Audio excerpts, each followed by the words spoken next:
हे मेरे भगवान, ये बड़ा मुंह वाला राक्षस तो एक बच्चा निकला। और यह सब सामने वाले घर के पिता पुत्र ने देख लिया। जब राक्षस को पता चला कि उसे देख लिया गया है, तो वह तुरंत अपनी असली रूप में लौट आया और बिल्कुल बेपरवाह होकर उनकी तरफ बढ़ने लगा। पिता और बेटा बुरी तरह डर गए और वहां से भाग निकले, लेकिन राक्षस उनका पीछा करता रहा जब तक कि दोनों कार में बैठकर तेजी से निकल नहीं गए। तब जाकर वह रुक गया। रात को लड़की उस बड़े मुंह वाले राक्षस के बारे में इंटरनेट पर जानकारी खोज रही थी।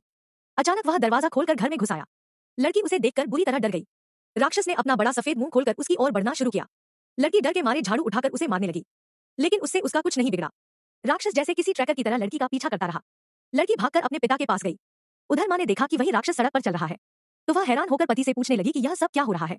पति चुप रहा तो माँ ने गुस्से में उसकी हरी टोपी, जिसका मतलब होता है बेवफाई का संकेत, उठाकर फेंका और कहा, घर से निकल जा। लड़की ने अपने पिता से कहा कि अब भागने का कोई फायदा नहीं, हमें इसका सामना करना ही पड़ेगा।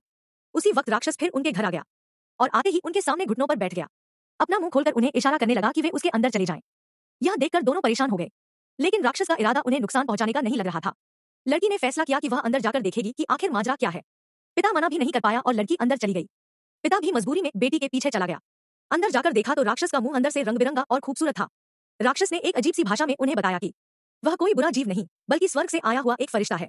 सुबह उसने जो बच्चा खा लिया था, वह असल में बच्चा नहीं था, बल्कि एक खूंखार रक्तपिशाच राक्षस था। यह कहने के बाद राक्षस ने उन्हें सुरक्षित बाहर भेज दिया।